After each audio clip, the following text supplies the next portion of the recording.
Hey guys, it's Holly here for PlayStation Access, and I saw today one game that I am so excited for, and of course, The Order 1886. I'm with Rue, the creator and founder of Ready at Dawn, and we're going to be talking about the game. So I think for me, I want to know how long you guys have been working on this, because the PlayStation 4 has not been here very long, but you guys have been working on this for quite a while.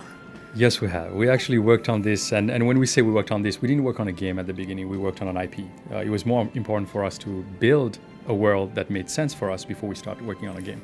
So we did start around 2006, and those were just, really stories that we were writing until we really, I was personally kind of delving into that just to make sure that I made sense of everything until 2009, 2010, when we started talking about gameplay really.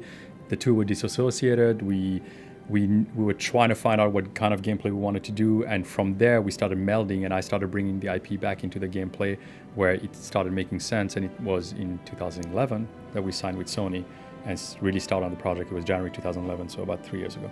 So the engine, of course, is going to be for PS4. So what is the PS4 engine allowing you to do that you guys you have built as well yourselves? Yes, yeah. What is it allowing you to do that you couldn't have done on PlayStation 3?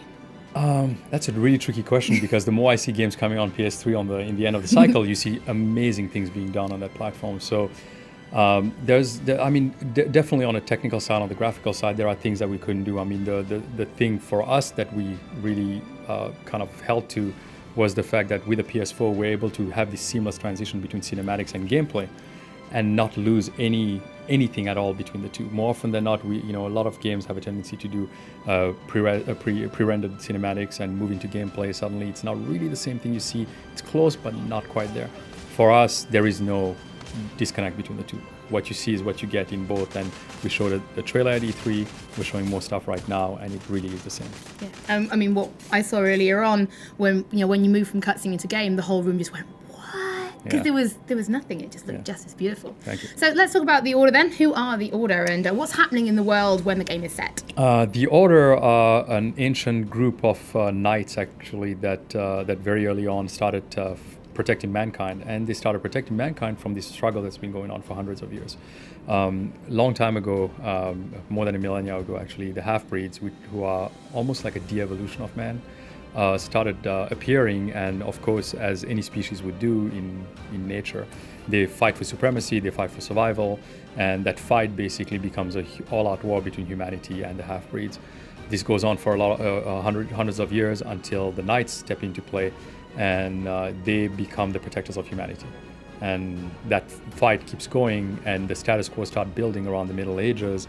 And it's only after the Industrial Revolution and this advancement in humanity, the change that we've had from agricultural society to industrial society, the inventions that happened in the late 19th century, all of those bring the fight the struggle that's been going on, and give the advantage to mankind. So mankind is finally able to really take the battle to the half-breeds.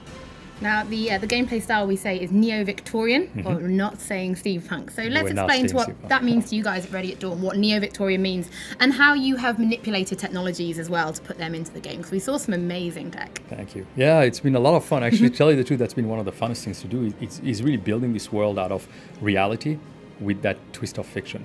And that's everything we strive for. Everything has to be believable, but with that slight fiction that is in there that then puts it outside the realm of what could have happened.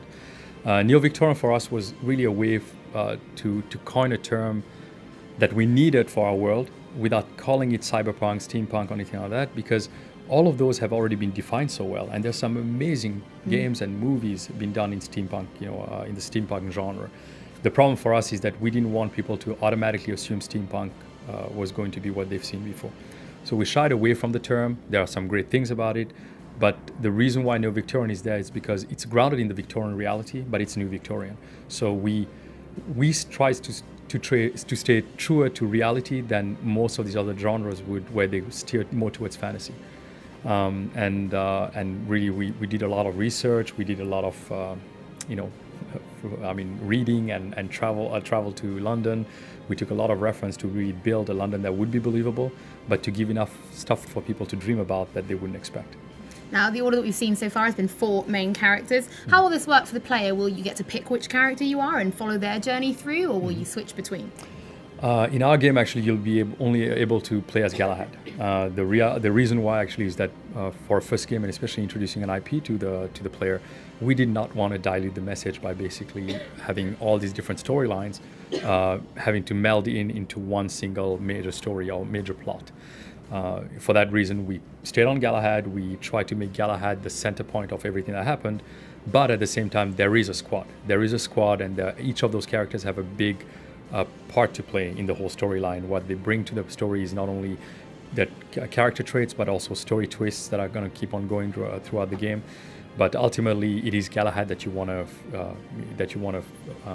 meet, that you want to find out about, and that you really want to follow through this journey where he's going to become somebody that you will hopefully attach to and hopefully play further along later. Well, in the future. In the future. Yeah. So obviously we've got the DualShock 4, which allows some new features. What will you guys be doing with the DualShock 4? Anything special? Yeah, it's been fun actually. The DualShock 4, the fun part about it again is that they, Sony actually perfected technologies they already had before with the gyros that they had in the Move and the DualShock 3 that they had before.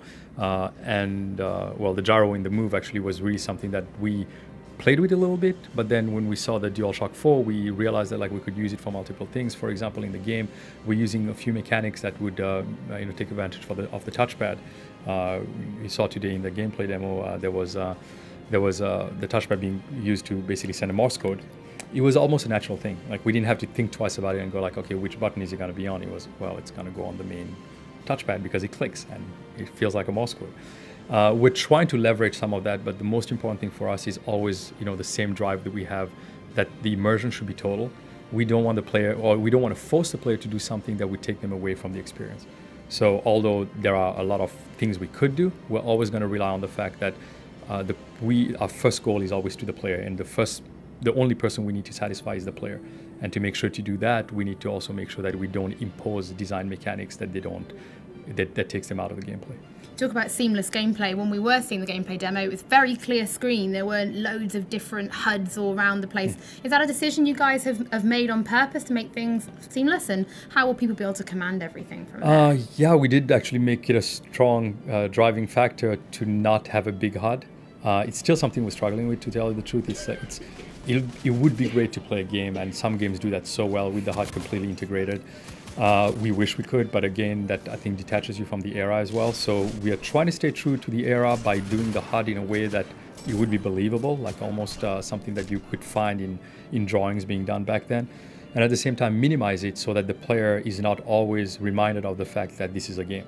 We want the HUD to be there for the purpose of, the game side of it, but not to make people feel like it's a game every single moment. Okay, well, the final question then has to be combat. We saw some amazing cover style third person shooting going on. It's amazing, but it was when we got to the QT, when we got to actually taking someone down in melee. Can you explain to us how you've worked that? Because it's always interesting to see how people take on the third person genre, but add something new to combat. Absolutely. Which is difficult. Absolutely. It's actually very difficult. In the beginning, you always start with this dream of it's going to be 50% melee, 50% combat.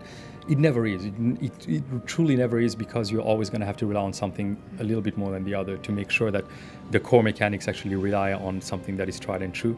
What we did with a third person shooter is that we tried to hold true to some of the things we loved about it and add other things that we loved about other genres. The melee, as you described, the fun part about it was to bring that QTE sense, but into a different atmosphere where you could engage in combat and suddenly be allowed be given the choice of doing different things with it. So for example, our QTEs sometimes will have branching where you might be able to fail one QTE and it doesn't mean that you failed the sequence. It just means that it goes on a different path. So that allows people to play the same exact sequence multiple different ways and see multiple different endings. And in the one that we showed today, again, you have the choice to do that. It's not just a question of failing the button, it's also a choice of choosing what you want to do. For example, in the last move, we showed the player grabbing the knife, or our hero grabbing the knife and killing the rebel. But in the game, you'll see that you have multiple choices. There are different ways to basically achieve the same goal. So it's fun. It's going to be fun to see people go oh, you know what? I tried this path. Another person will say, well, actually, I didn't see that. I saw this. But they still got through to the through the storyline. It's all sounding absolutely amazing. Thank you so much for taking your time to talk to us. Thank you. We will definitely be covering more of the Order in the future because I'm super excited about it. Guys, you can stay tuned to PlayStation Access and don't forget to subscribe to make sure you don't miss anything from the world of PlayStation.